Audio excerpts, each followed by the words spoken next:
je suis vraiment nerveux par rapport à ça. Nous avons déjà réglé beaucoup d'affaires dans ce genre-là avant, t'inquiète. Vous pouvez nous parler.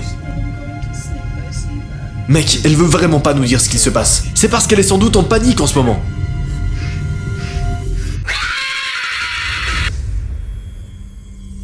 Messieurs, dames, bonsoir. Installez-vous, préparez vos petits popcorn et surtout, éteignez les lumières. Parce que l'enquête dont on va parler aujourd'hui, elle m'a traumatisé. Et j'ai bien envie que ça vous traumatise aussi. Je suis le pire mec, voilà, c'est officiel. Aujourd'hui, comme vous l'avez peut-être déjà vu sur cette chaîne YouTube, nous allons traiter d'une enquête de Parker et Chester. Deux enquêteurs aux États-Unis qui sont régulièrement appelés pour aller enquêter sur le terrain et voir des choses un peu étranges. Leur mode opératoire est simple, ils arrivent dans une maison, ils placent des caméras de surveillance et ils observent. Point. Et évidemment nous, on a accès au rush des caméras de surveillance, donc on voit littéralement tout ce qui se passe durant leur enquête. Et pour celle-ci, vous allez voir que les retournements de situation sont partout. Dans cette affaire, ils ont reçu un mail de la part d'une jeune fille qui s'appelle Bella. Cette demoiselle pense qu'il y a quelqu'un qui lui ressemble beaucoup qui rôde dans la maison la nuit. Elle explique que lorsqu'elle va se coucher le soir, elle a l'impression de voir son reflet se balader autour de la maison. Ouais, c'est un peu creepy, on est d'accord. On parle d'une meuf qui envoie un mail à deux enquêteurs pour leur dire « Hello, j'ai l'impression de me voir. » Sauf que c'est pas moi. Un début d'enquête bien croustillant comme on les aime. Alors évidemment, Parker et Chester répondent à ce mail et lui disent « Ok, mais envoie une preuve. » Et c'est ce qu'elle va faire. Et c'est à partir de ce moment-là précisément que l'enquête va prendre un tournant très intéressant. Sur la vidéo, on voit bien une silhouette se promener dans la maison. C'est très étrange. Regardez bien. Tu t'en doutes, Parker et Chester sont plus ou moins convaincus et se disent « Bon, il faut au moins qu'on aille voir ça de nos propres yeux. » Alors c'est ce qu'ils vont faire. Ils vont prendre leurs affaires, les emballer dans la voiture et ils vont partir pour aller enquêter sur le terrain. Munis de leurs caméras de surveillance et de leurs petites notes, ils s'apprêtent à faire une découverte bouleversante. Je vous épargne tout le blabla inutile et on arrive tout de suite quand ils sont dans la voiture en direction du lieu de l'enquête. 22h08. Chester se sent assez nerveux concernant cette affaire, ce qui peut être normal quand on sait qu'ils vivent tous les deux. Disons que leurs excursions ne se terminent pas forcément bien, et qu'il a l'impression d'avoir déjà vécu ce genre de situation. Parker tente de le rassurer en lui disant qu'ils ne savent pas à quoi s'attendre, mais qu'ils ont déjà eu affaire à beaucoup d'affaires similaires, et qu'ils savent gérer ce genre de situation, même s'ils n'ont jamais eu affaire à un sosie. Parce que oui, la première théorie qui est préconisée dans cette affaire, c'est « Tranquille, c'est juste un sosie ». Évidemment. Rapidement, on va voir que c'est pas juste un sosie. Mais, no spoil. À 22h52, ils arrivent. Les deux garçons se garent près de chez elle. Chester n'est vraiment pas enthousiaste, mais il suit quand même son camarade, qui sort de la voiture et va frapper à la porte de la maison de la jeune femme. Mais au départ, elle ne répond pas, ce qui est étrange car Parker lui a parlé le matin même. Comme ces phénomènes arrivent la nuit, il n'a rien pu lui arriver, normalement. Alors vous allez me dire, pourquoi elle ne répond pas? Et je vais vous dire, je sais pas, mais tu vas le voir très vite. Au bout de longues secondes, voire de longues minutes, la porte s'ouvre. On ne voit pas vraiment la jeune femme, ce qui est dû à l'angle de la caméra. Mais à la voix, on devine assez facilement qu'elle est épuisée.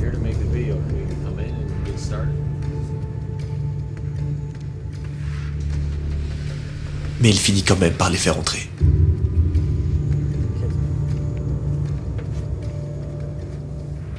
Une vingtaine de minutes plus tard, les deux jeunes gens s'installent avec Bella autour d'une table pour discuter. Parker lui demande de lui parler un peu plus de la situation. Mais au départ, la jeune femme ne répond absolument pas. Ce qui interroge les deux jeunes hommes. Parker insiste et revient sur le fait qu'elle ait vu une autre version d'elle-même. Elle réagit enfin.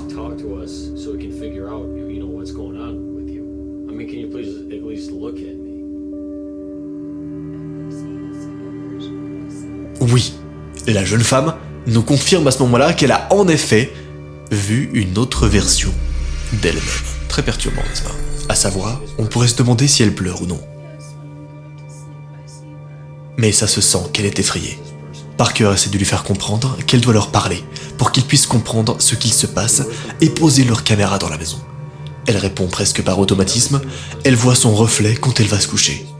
Les informations sont assez dures à avoir, et on sent vraiment que Parker essaie de pousser un peu. Il tente même de lui demander pourquoi elle pense que cette personne lui ressemble. Et cette question a le mérite de faire réagir Bella. En fait, ils ont vraiment besoin d'informations. Mais Bella leur avoue qu'elle ne peut pas leur en parler actuellement. Elle n'y arrive pas. Elle n'est pas d'humeur. Du coup, Parker change de stratégie. Il lui demande de monter dans la chambre où ils vont dormir pour qu'ils puissent se poser et installer leur matériel, histoire qu'ils soient fixés sur ce qu'il se passe. Et c'est donc évidemment ce qu'ils vont faire. Et ça me régale.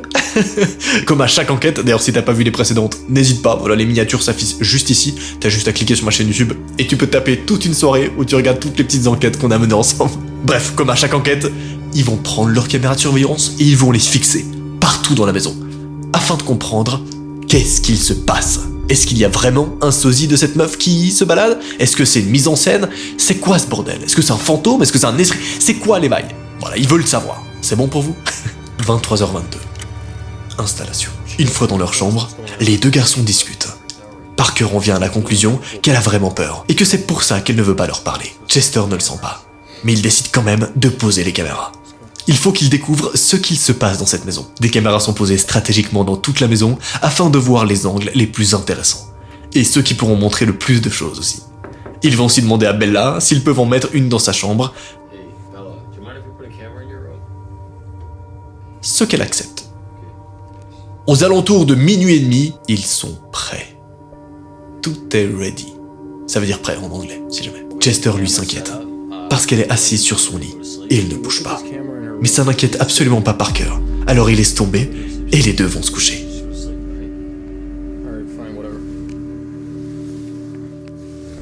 Et c'est maintenant le moment que tu attendais de toute la vidéo. C'est maintenant qu'on va voir qu'est-ce qu'ils ont réussi à filmer durant la nuit. Alors pour la peine, je vous ai fait une petite compilation des moments les plus bizarres filmés avec la caméra de surveillance de Parker et Chester.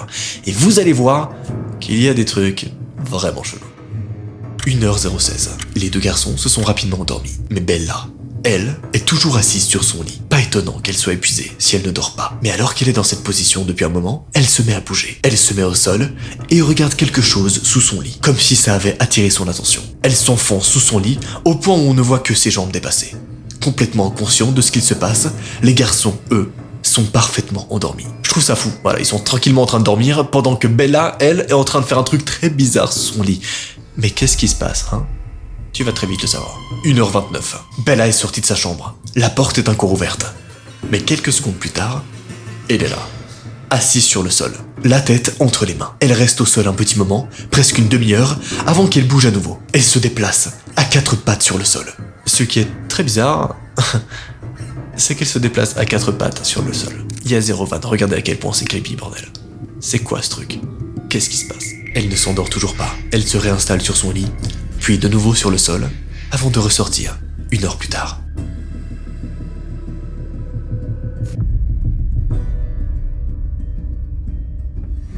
Le temps s'écoule encore un peu, jusqu'à 2h55 du matin. Là, messieurs, dames, c'est le début de la fin. Parker est réveillé par un appel téléphonique de la part de Bella. What? Yeah, we were sleeping. Why are you calling? Attendez, parce qu'il faut qu'on mette une attention particulière à ce moment. Bella. Vous savez, la fille chez qui ils sont actuellement là, hein, et qui vient d'être filmée sur les caméras de surveillance, eh bien, Bella, la fille qui leur a envoyé un mail, Bella, leur dit qu'elle va arriver vendredi.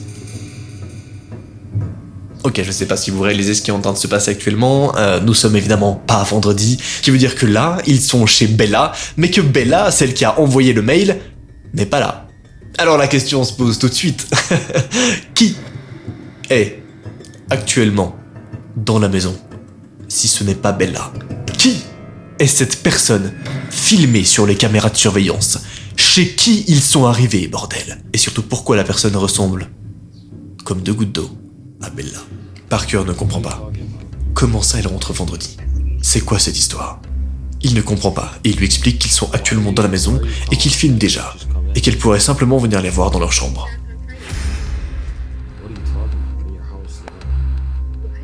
What are you saying? You let us in. What are you talking about? C'est là qu'elle leur annonce le pire. La personne qui est dans la maison, actuellement, c'est pas elle. Un corps un peu endormi. Les garçons peinent à comprendre ce qui se passe. Mais au bout d'une ou deux minutes, ils comprennent enfin. Réaction logique, ils doivent donc absolument partir. Très vite. Ils récupèrent rapidement leurs affaires dans toutes les pièces, mais ils sont surpris par la fausse Bella, dans la cuisine. Parker lui explique qu'il veut juste s'en aller, sans aucun problème. Elle se met à pleurer. Parker lui demande ce qui ne va pas, quand Chester remarque que sa peau a changé. Regardez sa peau, bordel. Qu'est-ce que c'est que ça? C'est quoi vos théories à ce moment-là, hein? Elle change du tout au tout, et devient agressive. Elle se met à hurler sur les deux garçons, qui prennent peur. Son visage est déformé par la rage, et ses cris sont affreux et terrifiants. Est-ce qu'on peut juste remettre le cri, s'il vous plaît? C'est quoi ce truc? S'il vous plaît, expliquez-moi, qu'est-ce que c'est que cette chose, bordel? Évidemment, tu l'as compris, hein, mais tout l'été, vous allez être bombardé de threads d'horreur. Bon, c'est pas encore la fin de l'enquête, mais je te le dis déjà, n'hésite pas à t'abonner à cette chaîne YouTube. On est bientôt 1 million, ce qui est absolument fou. Je vous rappelle que c'est ma deuxième chaîne, hein. Ma chaîne principale de 2 millions, mais là c'est ma deuxième. On est bientôt 1 million sur ma deuxième chaîne YouTube, je trouve ça fou. Voilà, bref, pardon, on reprend. Heureusement, ils ont le temps de fuir et de retourner à leur voiture assez rapidement. Ils sont horrifiés par ce qu'il vient de se passer et partent rapidement. Parker n'en revient pas. Ils auraient passé la nuit là-bas si Bella ne les avait pas réveillés. Alors, j'imagine que t'as envie de savoir comment s'est terminée cette enquête, hein? Eh bien, j'ai toutes les réponses à vos questions, ou du moins j'en ai quelques-unes. Tout d'abord, Parker et Chester, évidemment, ont récupéré tous les enregistrements des caméras de surveillance et ils ont tout envoyé à la vraie Bella. Ils lui ont également dit « Bonjour, tu as en effet un sosie maléfique chez toi. » Je vous ai fait un récap, hein, mais grosso modo, c'est ce qui s'est passé. La vraie Bella a donc déménagé bien plus loin, à des milliers de kilomètres de la fausse Bella. Et aujourd'hui, la vraie Bella ne les a plus jamais recontactés. Alors, on peut imaginer que tout s'est bien passé, ou alors que si elle ne les a plus jamais recontactés, c'est peut-être parce que quelque chose s'est passé. Ça, malheureusement, on le saura jamais. Qu'est-ce que c'est que ces trucs? Qu'est-ce que c'est? On peut commander le téléphone de quelqu'un sur le dark web. Oh my god. Ce téléphone aurait appartenu à un psychopathe, un certain Kenneth Maroney. Voici la description du téléphone. L'individu à qui appartenait ce téléphone est à présent emprisonné pour harcèlement aggravé et enlèvement. Il a été condamné à perpétuité pour ses crimes. Le nombre exact de ses victimes est inconnu, tout comme le nom de ses complices s'il en avait. Son téléphone est resté intact depuis son emprisonnement. Il est en vente ici pour 4300 $. C'est commandé. Messieurs, dames, bonsoir. Bienvenue, comme chaque vendredi, pour une nouvelle enquête terrifiante. Aujourd'hui, on va parler de ces deux personnes qui ont décidé de commander un téléphone appartenant à quelqu'un sur le dark web. Rien que ça. Bon, ce qui m'a particulièrement intéressé dans cette enquête, c'est que le téléphone appartenait pas à n'importe qui, non. Il appartenait à un psychopathe. Plus précisément, un stalker. Genre un mec qui photographie des gens en secret et qui leur force à prendre des photos très bizarres. Bref, vous allez voir, c'est vraiment surprenant. Au début de l'enquête, on apprend que Chester, l'un des deux enquêteurs, a trouvé un site sur lequel ils peuvent acheter des téléphones. Bien sûr, c'est un site qu'il a trouvé sur le dark web, sinon c'est pas drôle. Chester found a website where you can buy phones off the dark web. But today we're going to be checking it out. Let's go. Du coup, les deux amis décident d'essayer. Pour une fois que c'est pas une créature étrange ou un truc bizarre, franchement, ça va. Bon, disons que ça pourrait être bien pire. Enfin, ça, c'est ce qu'ils se disaient au début, avant de commencer l'enquête.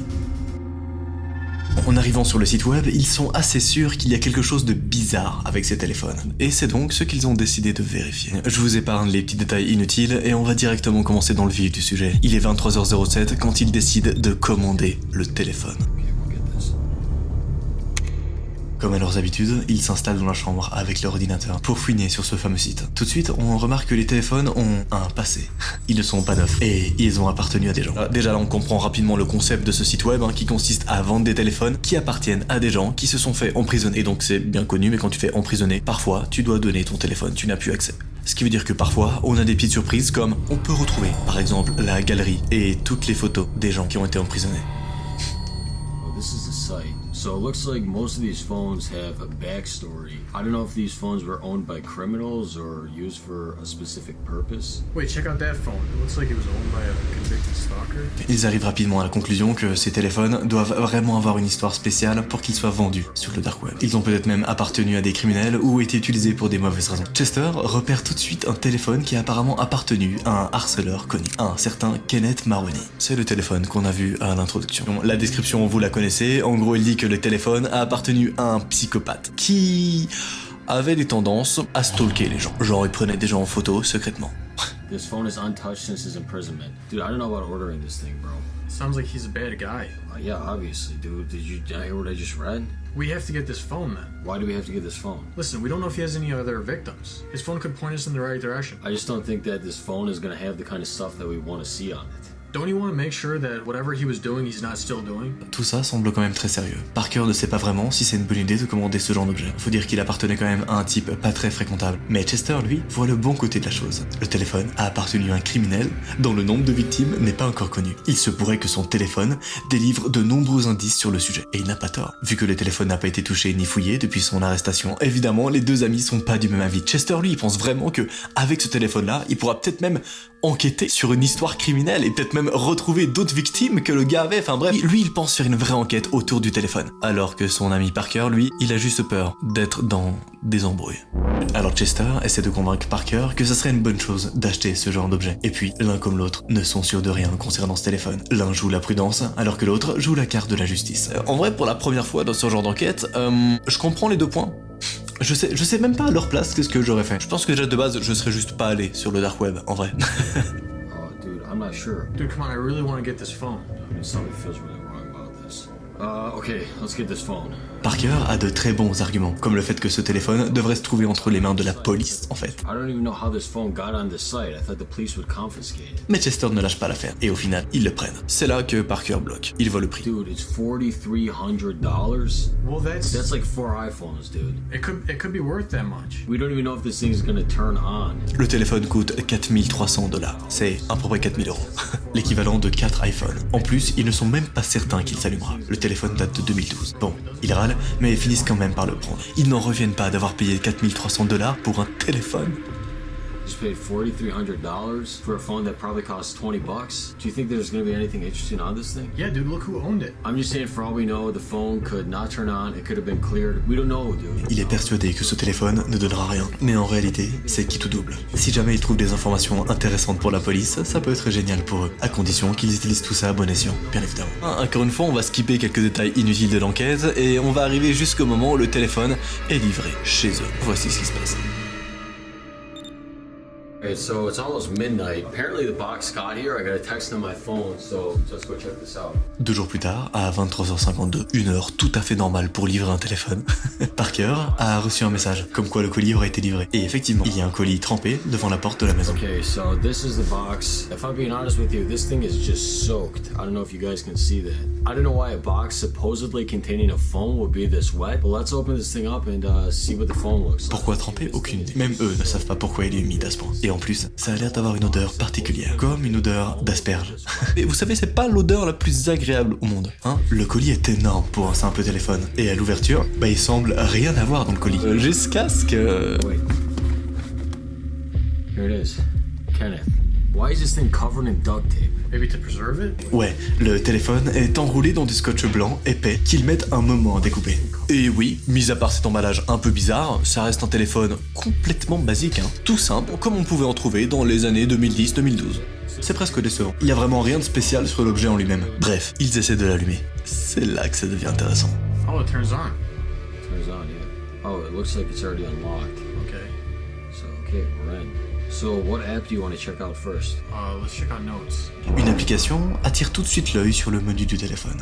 Dark Diary. Ça veut plus ou moins dire le journal noir. Enfin, le journal mystérieux, quoi. Flippant. Chester demande à voir les notes qui sont mises pour voir. Et il y en a d'abord une, sur laquelle on y voit une photo d'une fille qui dort, avec ce mot. Lorsqu'elle dort, mes lèvres deviennent humides. Ça me fait mal de retenir mes envies, alors je ne le ferai plus. Je vous épargne le reste du texte. Mais globalement, il y a une note qui dit que ce mec a envie de la meuf qu'il vient de prendre en photo. photos. Pourquoi? Il y a ça sur un téléphone d'un mec dans un espèce de bloc-notes qui s'appelle Journal sombre. Trop bizarre. Et surtout, pourquoi est-ce que à la fin de la note, il dit « Je me retiendrai plus ». Ça veut dire quoi? Ça veut dire que le mec va trop chelou. C'est glauque et c'est pas le pire. La suite des notes est un ensemble de photos de maisons et d'adresses avec des mots. Regardez par exemple ici. La maison d'Alissa. On apprend que son père travaille de 8h à 17h. La mère de 9h à 13h. La fenêtre arrière gauche n'est pas verrouillée, avec une liste de choses à prendre. Je sais pas si vous réalisez de quoi il s'agit là. On est littéralement en face d'un mec qui a pris des notes sur des gens afin de pouvoir mieux les kidnapper, les cambrioler ou les enlever. Ce qui est assez bizarre durant l'enquête, c'est que moi, en voyant ça, je pense tout de suite à ce que je viens de vous dire. Seulement les deux enquêteurs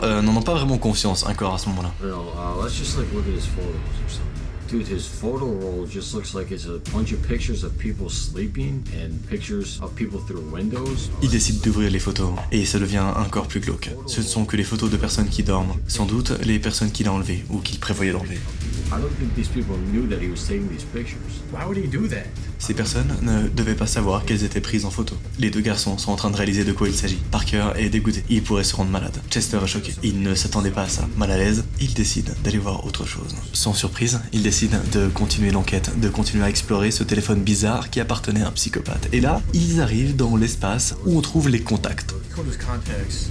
There looks to be only one person in his contacts. Et ce qui est plutôt bizarre, c'est qu'il y a un seul contact. Ce seul contact s'appelle Hector. Quand il regarde ses messages avec ce type, il n'y a que quelques messages venant d'Hector. Que voici. Salut, quand pourrais-je en avoir de nouvelles? Tu es là? Quand pourrais-je en avoir de nouvelles? J'ai besoin de nouvelles. Ok, là rapidement, les enquêteurs se demandent de quoi est-ce qu'ils parlent? De nouvelles quoi, en fait, concrètement? Et alors ce que les deux enquêteurs vont faire, c'est vraiment surprenant. I'm gonna try to respond to this guy. Say like, when do you want him? Okay, let's just wait to see if he responds. En fait, l'un des deux enquêteurs va prendre le téléphone et va répondre à Hector. Et il va lui dire « Quand les veux-tu » La réponse du dénommé Hector ne se fait pas attendre bien longtemps. Quelques secondes plus tard, Hector répond « J'en ai besoin maintenant. Les dernières se sont échappées. » Est-ce que vous commencez à comprendre de quoi il s'agit? Do you think he's talking about like his pets or something?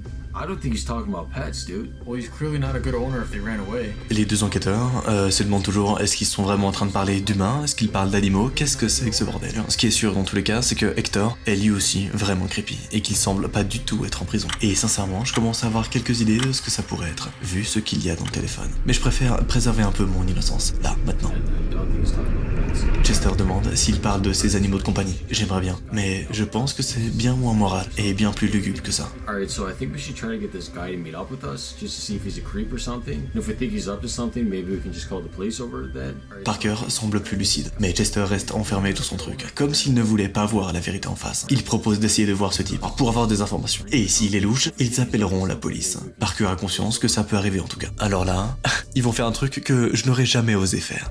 Ils vont prendre le téléphone du psychopathe et vont envoyer ce message. Tu veux qu'on se voie à Hector. Oh, he responded. Oh, okay. Does he want to meet up? Yeah. Okay, so it looks like this is happening. Alright. Encore une fois, il répond assez rapidement. Et évidemment, c'est un oui. C'est l'innocent Chester qui a le téléphone à ce moment-là. Et il lui donne leur adresse. Je sais pas si vous réalisez à quel point c'est une erreur ce qu'il vient de faire. Le mec a pas donné rendez-vous dans un endroit random, dans une ville random. Non, il vient littéralement de donner rendez-vous à un mec qui pourrait être un gars qui adore kidnapper des meufs chez lui. Il lui a donné leur propre adresse. C'est bon pour vous? Why would you text him our address? What do you mean? How else are we gonna meet up with him? Bro, we don't want to meet up with this guy at our house. I thought we were gonna meet him somewhere like a park or something. He's gonna be coming to our house? Bro, we're not gonna leave our windows Oh my unlocked. god. Parker lui fait remarquer. Ils auraient très bien pu aller dans un parc, un lieu public, mais pas chez eux. Chester est vraiment stupide quand il cible. Il ne réfléchit pas vraiment avant d'agir. C'est dingue. Il pense que l'homme ne pourra pas rentrer parce que leurs fenêtres sont fermées. Mais ce n'est pas la question. Il lui propose le lendemain soir à 22h. Mais l'homme n'est pas d'accord. Il leur dit qu'il arrive à 2h du matin chez eux ce soir. What kind of person would meet up at that time? Qui vient chez des gens à cette heure-là? C'est pas normal. Mais bon, pour le coup, ils ont pas vraiment le choix. We already knows our address. I guess we're just gonna have to go with it. We're just gonna have to wait, alright? Alright. Let's wait till this dude gets here. Bon, le gars est clairement louche, mais malheureusement, le mal est fait. Il a leur adresse. Donc, ils n'ont plus qu'à attendre que le gars arrive. Bien évidemment, tu t'en doutes, ça ne se passera pas comme prévu. Non, pas du tout.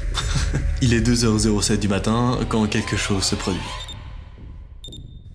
Alright, so it's about 2 a.m. right now. Les deux amis attendent le type en question. Chester a vraiment envie de voir à quoi il ressemble. Je sais pas, mais à leur place, je serais quand même pas mal nerveux. Parker espère vraiment que l'inconnu va leur envoyer un message en arrivant, ce qui, heureusement, est le cas. Il les attend, à l'extérieur.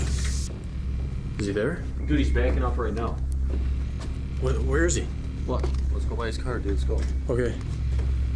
Oh, dude, I'm nervous.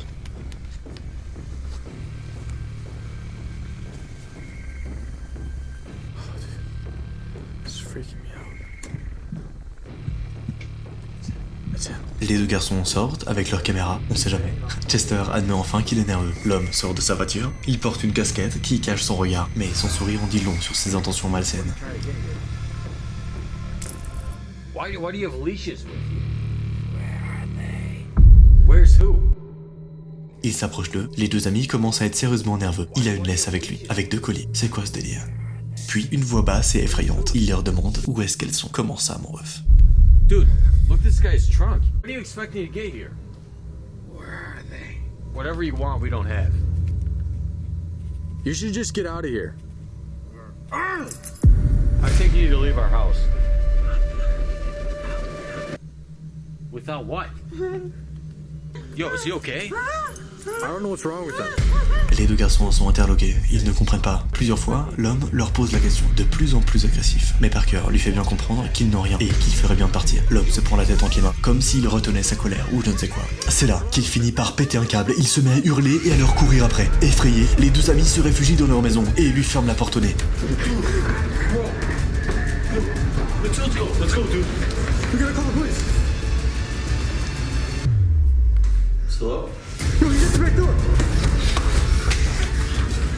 Yo, hold it. Il court dans la cuisine et tente d'appeler la police. Malheureusement, l'homme a eu l'intelligence de passer à l'arrière. Heureusement, les deux garçons le voient et ils parviennent à retenir la porte et à la verrouiller. Puis, ils peuvent expliquer à la police qu'ils ont besoin d'eux immédiatement. Alors là, j'imagine que rapidement, t'as envie de connaître comment cette affaire s'est terminée. En réalité, c'est plutôt simple. La police arrive quelques minutes plus tard et le mec était déjà parti. Sauf que, heureusement, ils ont la preuve vidéo et ils ont 1 milliard d'enregistrements de ce mec. La police devrait donc pas avoir trop de difficultés pour retrouver ce mec. L'enquête a eu lieu il y a seulement quelques jours, donc lorsqu'on aura des nouveautés, je vous tiendrai bien sûr au courant sur cette chaîne YouTube. Ok, nous sommes ici sur un site pour acheter des maisons sur le dark web. Qu'est-ce que c'est que ce site, bordel? Regardez cette annonce. 37 personnes ont disparu dans cette maison sur une période de 14 ans. Son prix est complètement cassé. Je pense que c'est la porte d'entrée. C'est pas fermé. Salut? Y'a quelqu'un? Oh mon dieu! Bonsoir, l'heure est grave. L'enquête qui concerne 2 personnes qui ont décidé du jour au lendemain d'aller sur le Deep Web pour acheter une maison. Parce que oui, pour ceux qui savent pas, sur le Deep Web, tu peux commander plein de trucs un peu bizarres, tu peux même commander des humains, et il y a 0 van. Mais cette fois-ci, après avoir commandé un parasite, un clone et plein de trucs trop bizarres sur le Deep Web, ils ont décidé d'acheter une maison, littéralement. Et ce qu'ils vont trouver sur place m'a vraiment surpris. Cette fois, Chester a trouvé un site sur le Dark Web où on vend des maisons. D'ailleurs, en tombant sur ce site, on se pose déjà une première question. Pourquoi ces maisons sont à vendre sur le dark web et pas juste sur un site de vente de maisons normales? Genre, pourquoi est-ce qu'il y a besoin de cacher la vente de ces maisons? Est-ce qu'il y a un truc bizarre à l'intérieur? Eh bien, ces 2 enquêteurs, qui s'appellent Parker et Chester et que vous connaissez très certainement, vont décider d'aller mener l'enquête et de comprendre pourquoi ces maisons sont en vente sur le dark web et pas sur le web normal. Je vous épargne les détails inutiles pour qu'on arrive directement à 23h09. À cette heure-là, les 2 jeunes hommes s'installent devant leurs ordinateurs pour inspecter ce site d'annonce immobilière.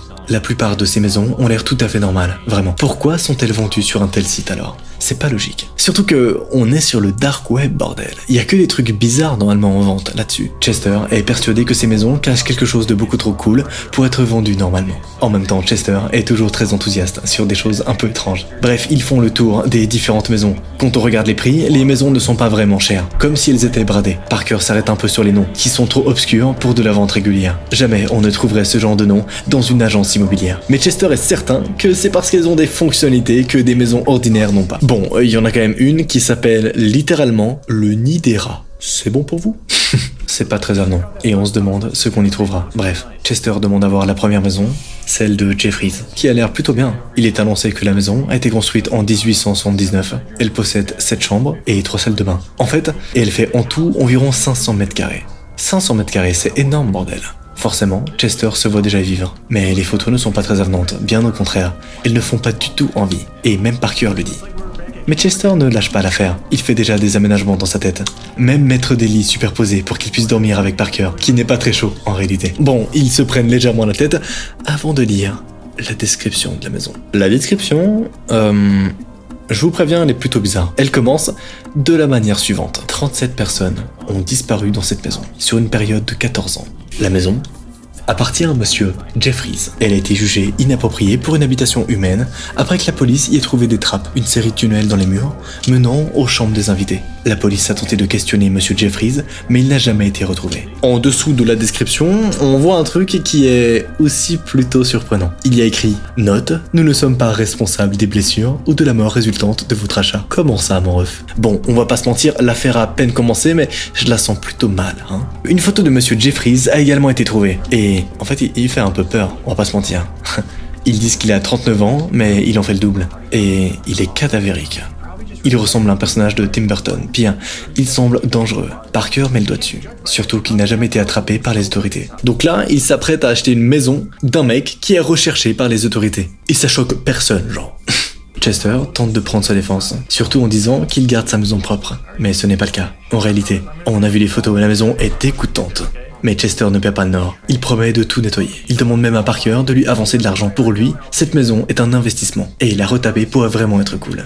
Mais Parker finit par accepter. Bon, quand on y réfléchit, ça peut être un bon investissement. Personnellement, je l'aurais pas suivi dans son délire, on est d'accord.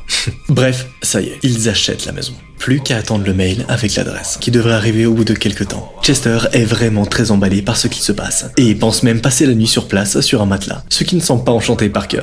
Mais bon, on sait que Chester peut être un peu excentrique parfois. Surtout que son matelas date, et que sa grand-mère aurait dormi dedans dans sa jeunesse. Ça ne donne clairement pas envie de dormir à l'intérieur. Parker refuse d'y dormir, il ne veut pas dormir dans le même lit que son pote. Compréhensible. Alors là, c'est cool, une série d'événements qui ne sont pas vraiment intéressants, donc je vous les passe.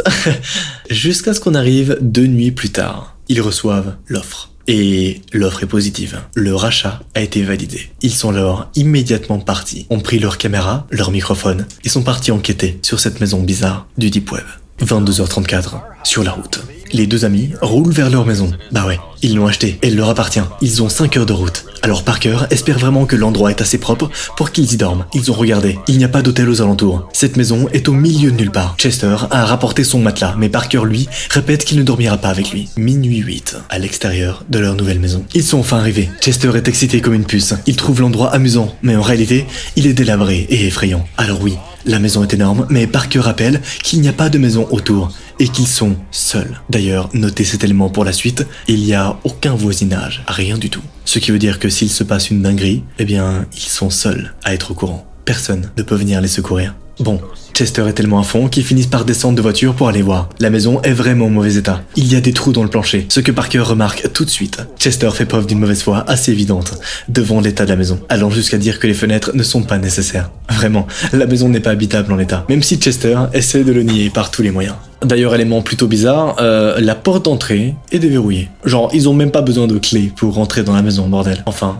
personnellement, ça me donnerait clairement pas envie d'y entrer. Il y a des trous dans les murs, l'isolation s'en va, ce n'est pas propre du tout. Comment Chester peut-il avoir envie de dormir là-dedans? À l'étage, ce n'est clairement pas mieux. Il y a une baignoire au milieu du couloir, des détritus sur le sol, et la maison est clairement détruite. Ça ne fait aucun doute. Parker est dégoûté d'avoir payé si cher pour une maison aussi délabrée. Mais Chester est toujours aussi convaincu qu'ils peuvent en faire quelque chose. Les deux garçons se sont séparés, et ils ont fouillé la maison. Chester est vraiment très enthousiaste, et il pense que Parker commence à l'être aussi. There's like a can or something, or there's like a bottle or something Let's here. go check out the rooms. Okay, hold on. I'm gonna go to the bathroom real quick. What? Il trouve alors la salle de bain qui est vraiment à vomir, tenter des salles, mais ça n'a pas l'air de le déranger. Pendant ce temps, Chester va pour quitter la pièce, quand soudain, il entend comme un grognement. Intrigué, il s'avance et tombe sur une pièce cadenassée sur laquelle il y a écrit « Mes animaux ». Hello?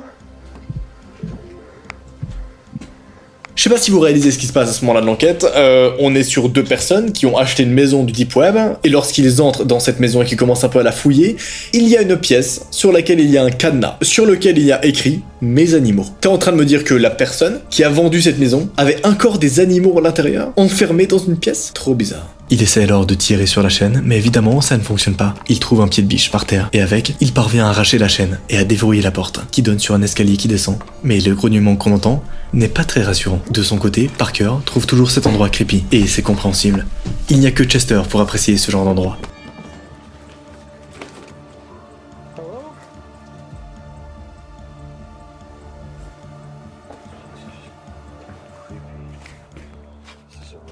Il tombe alors sur une salle entourée de plastique dans laquelle il entre. Et cette salle ne semble même pas faire partie de la maison. Elle est presque propre et rangée. Il y a même un lit qui semble fait. C'est vraiment étonnant dans cette maison délabrée. Je sais pas si vous comprenez à quel point c'est bizarre ce qu'il est en train de découvrir là. On est sur une maison qui semble un peu abandonnée, sauf que il y a une pièce qui est beaucoup plus propre que les autres pièces. D'ailleurs, sur cette pièce, il y a même un lit qui est fait. Comme si en fait, dans la maison dans laquelle il venait d'entrer, eh bien il y avait en fait quelqu'un qui habite encore dedans, à temps plein. Au pied du lit, Parker trouve une boîte en carton sur laquelle est marqué « Mes filles ». Il l'ouvre et il constate avec horreur que les cartes d'identité de plusieurs jeunes femmes se trouvent dans cette boîte. Chester, de son côté, prend son courage à deux mains et décide de descendre les escaliers. Il demande à voix haute ce qu'il se passe, surtout en entendant des gémissements étranges venant de cette cave. Là, l'enquête commence à prendre un tout autre tournant. Pendant que Parker a découvert cette boîte bizarre, Chester, lui, descend dans une cave qui semble de plus en plus étrange. C'est comme si quelque chose de clairement pas net se passait dans cette maison depuis le début. Et ce qui est d'autant plus bizarre, c'est que à ce moment-là, on se rend compte que la maison, en fait, peut-être qu'elle est pas du tout abandonnée. Peut-être que ce qu'ils viennent de découvrir est un piège, en fait. Tu vois ce que je veux dire? L'endroit est tout aussi insalubre que le reste. Au fond de la salle, il y a une autre porte que Chester va ouvrir, bien entendu. Il n'a quand même pas l'air rassuré. Il y a plusieurs cages, et les gémissements et grognements semblent venir de là.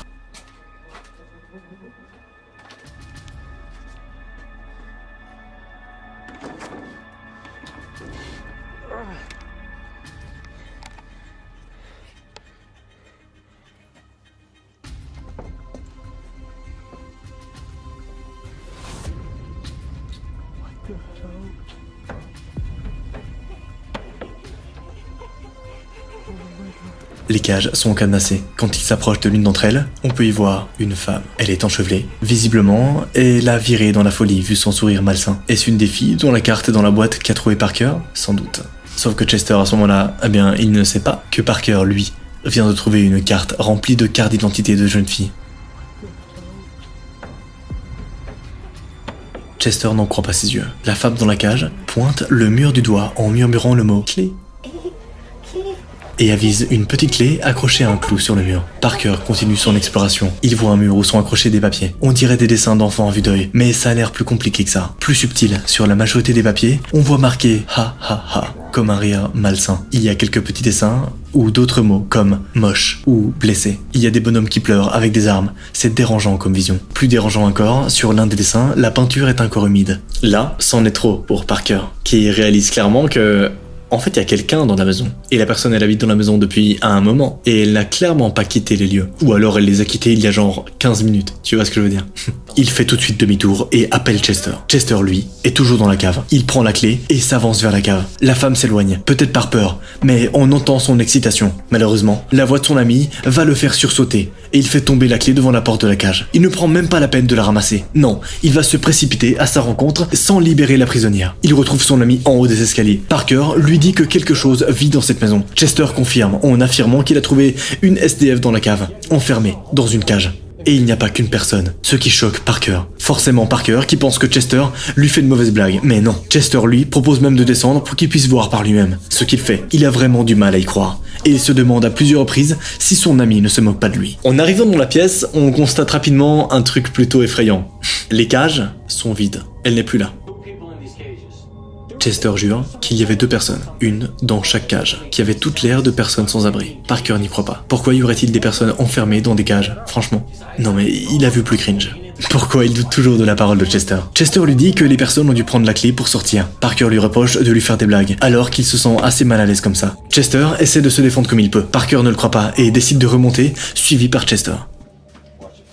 Parker montre alors la chambre plastifiée à Chester, ainsi que les cartes d'identité et les dessins. Cette chambre fait vraiment froid dans le dos. Dude, look at this. There's a box of IDs, bro. And look at this, bro. Look at all these paintings. These are not the paintings of the same person. And this paint was still wet when I touched it, bro. Il lui explique que la peinture de l'un de ses dessins était encore humide, ce qui étonne Chester. Les deux commencent vraiment à se demander s'il n'y a pas quelqu'un qui vit dans la maison. Chester est un peu naïf. Oui, ils ont acheté la maison, mais ils doivent se rendre à l'évidence. Il n'y a aucune fenêtre dans cette maison. Tout le monde peut entrer comme dans un moulin. Alors que quelqu'un vive dans la maison, ça n'a rien d'étonnant. Il y a les dessins sur le mur, le lit est fait. C'est évident qu'une personne vit là. Parker est vraiment très mal à l'aise dans la maison et ne se sent pas du tout d'y passer la nuit. Il décide de revenir le lendemain, quand il fera jour. Bordel, c'est enfin une vraie décision que j'aurais moi-même prise. D'ailleurs, dites-moi, sincèrement, si un jour vous voulez qu'on aille sur le Deep Web et peut-être on regarde s'il y a des maisons à vendre pour que nous-mêmes on s'y rende sur place. Je sais pas, je me dis que ça peut être marrant. Ou plutôt flippant. Ils descendent au rez-de-chaussée, les escaliers sont vraiment crispants. Ils sortent. Et là, Parker s'arrête soudainement. Une personne s'est introduite dans leur voiture. Ils rentrent de nouveau. Chester se demande si c'est l'une des deux personnes de la cave, mais Parker s'en fiche. Quelqu'un est entré dans leur voiture, bordel. C'est flippant. Ils ne peuvent pas rentrer dans la maison, mais ils ne peuvent pas partir non plus. Ils n'ont plus de voiture. What about homeless guys, bro? Someone broke into our car. Bro, what are we gonna do? If he's in their car, how are we gonna leave? Dude, I don't know. We cannot stay in this house. Mais au moment où il se pose la question, un grognement se fait entendre. Derrière Parker, une forme se dessine. Une forme humaine, à quatre pattes, qui ne semble pas amicale du tout. Leur fonce dessus. Ils sortent précipitamment de la maison et bloquent la porte avant que la personne puisse sortir. Une personne transformée en animal et hybridée par un esprit pervers. C'est triste et ça fait très peur. Mais ils parviennent à sortir in extremis. La personne essaie de sortir, mais heureusement, la porte est coincée. Manifestement, c'est celle qui se trouvait dans la voiture qui est venue les attaquer. Puisque lorsqu'ils arrivent à la voiture, il n'y a plus personne à l'intérieur. Ils partent aussi vite qu'ils le peuvent. Chester est paniqué, mais ça reste leur maison. Même s'ils ne peuvent rien faire pour le moment, ils partent sans regarder en arrière. Alors j'imagine qu'aujourd'hui t'as envie de savoir qu'est-ce qu'il s'est vraiment passé avec cette maison. Déjà, est-ce qu'elle existe encore? Est-ce qu'ils l'ont remis en vente? Qu'est-ce qui s'est passé? Eh bien, j'ai trouvé quelques petites informations. Alors, pas grand-chose. Tout d'abord, Parker et Chester auraient revendu la maison. Ça me paraît plutôt cohérent. En revanche, ils l'ont revendu à un prix plus cher qu'ils l'avaient acheté. Ça reste un investissement qui était plutôt rentable du coup. Même si ils ont failli mourir. Ils ont évidemment transféré l'adresse de la maison à la police qui a été enquêtée sur place mais qui ont rien trouvé. Comme si quelqu'un avait tout effacé avant que la police arrive. Bien évidemment, je te rappelle que tu peux maintenant cliquer sur ton écran pour continuer à passer la soirée avec moi. T'as juste à cliquer là comme ça. Tu regardes une autre vidéo, par exemple l'enquête de Parker et Chester qui ont commandé un parasite sur le Deep Web. Trop bizarre, vous allez voir. Pour les autres, rendez-vous vendredi prochain pour une nouvelle vidéo. C'était Noah. Bye.